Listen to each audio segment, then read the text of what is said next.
Hey guys, welcome back to the BuzWeaver channel. And in our top stories today, I wanted to bring you guys some additional details and information that happened last week or a week prior to the incident with Alex Pretti and the Customs and Border Patrol agents. Now, this video is for the purposes of giving you information and detail. It is not to make any disparaging remarks towards Alex Pretti or to somehow defend the Border Patrol agents or others.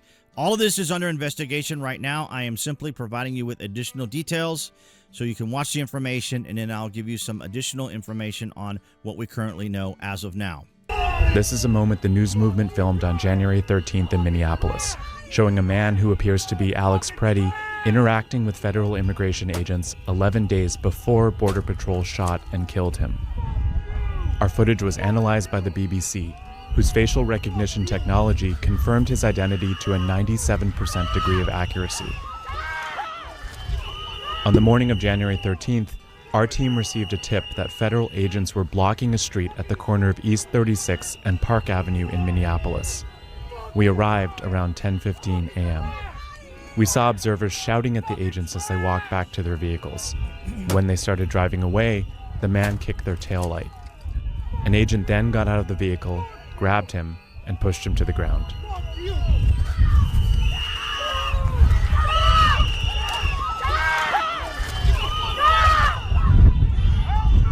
During the altercation, agents fired tear gas and pepper balls into the crowd. They continued to hold the man down before they retreat, and he walks away.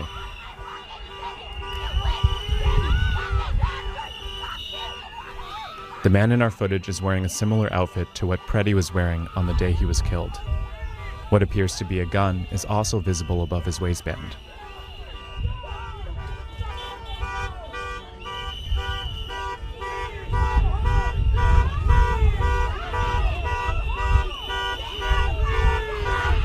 And that's essentially the story. It goes on for another few minutes where it's just additional information involving the scene as far as what these individuals are doing and the activity that's going on there.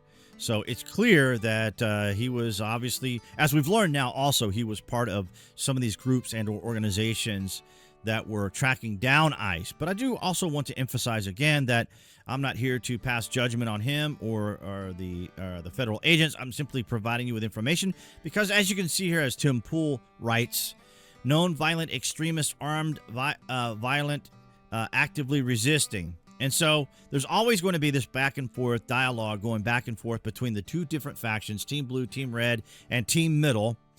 Also, because everybody has, kind of, there's fence sitters and there's other individuals out there that just aren't entirely involved. I guess you could say I'm a fence sitter because I just want to show you guys the detailed information.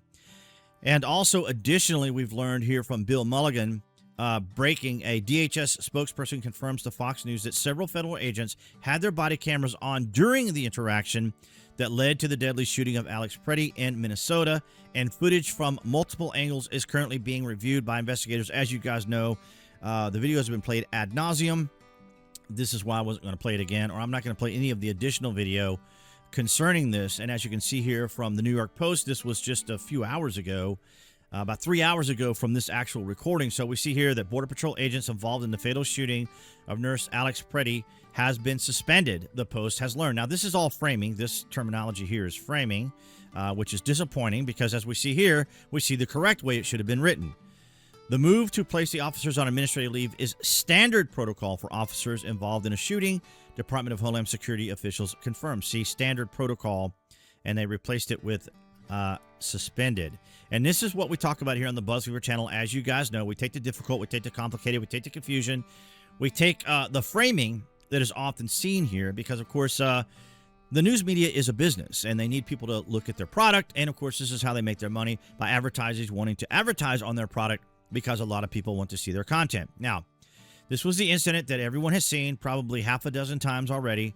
And as I just showed you there from Milligan, that they had the body, they do have body cameras, so there may be more information that's coming out.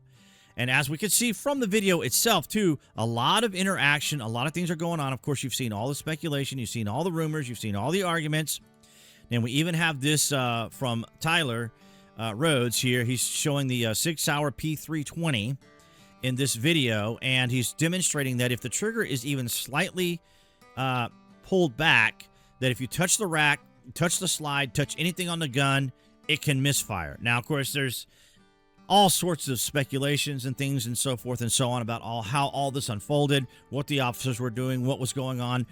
What Pretti had in his hand was his phone, and this, that, and the other. And because he was reaching or looked like he was reaching for something and something black was in his hand, there's a million thousand different interpretations that I have seen and what I have heard. And it's just a constant back and forth.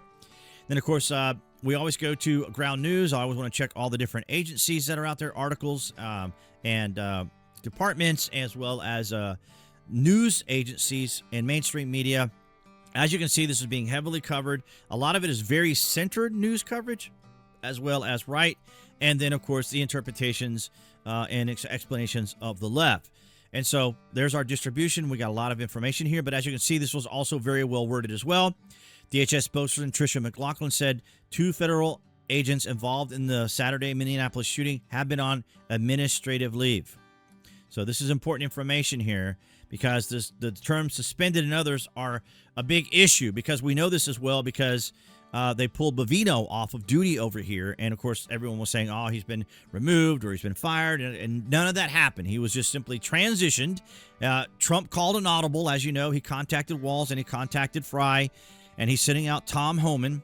So some things have been done. And we saw also that they finally sent out the PD, the Minneapolis PD, along with other law enforcement agencies out there to clear out the streets, clear up all of the protesters and activists to get some semblance of order out there. But this is the latest video that I wanted to share with you guys that's out there. You guys can check it out here from Tim Pool, or you can just do a search here on X. Of course, you can find all of my social media links down below. And so you can find the additional videos that are out there if you haven't seen this particular one. So make sure you guys check that out if you want to see it all.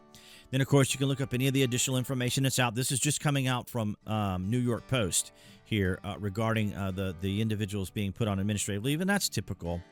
And then, of course, yesterday, if you haven't seen it yesterday on the channel, we talked about a nurse that was on TikTok talking about going after agents also. Very, very awful things that she said. She is now on administrative leave herself, probably will be fired or terminated. Probably will never work in nursing again or any type of medical capacity whatsoever because of the things that she said. So if you haven't checked that out, make sure you go and check that out. But guys, thank you so much for your continued support. That's going to be everyone here on BitChute, Rumble, and Odyssey. I appreciate everything you guys have done so far into 2026. It looks like we're in for another wild ride. And, of course, everyone here on YouTube, you guys have been amazing. And as I mentioned down below, you can find my affiliate marketing links as well as my social media links. You guys know how those work.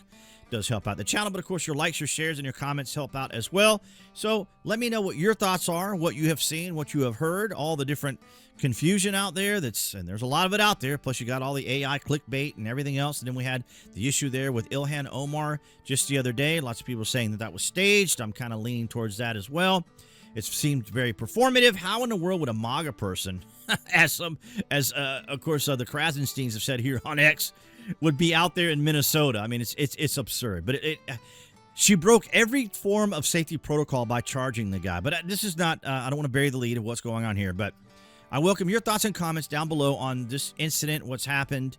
Are you from the Minnesota area? Are you from this area? Do you know people from the area? You have family there? What are their particular thoughts and comments on this? Let me know down in the comments section. So thank you, guys. So appearing here on the screen, ladies and gentlemen, for everyone watching on YouTube, that's going to be the channel icon. You guys can click on that to subscribe, as well as to select notifications. That way you will know when there's content here on the channel. And I'll see all you guys in the next video.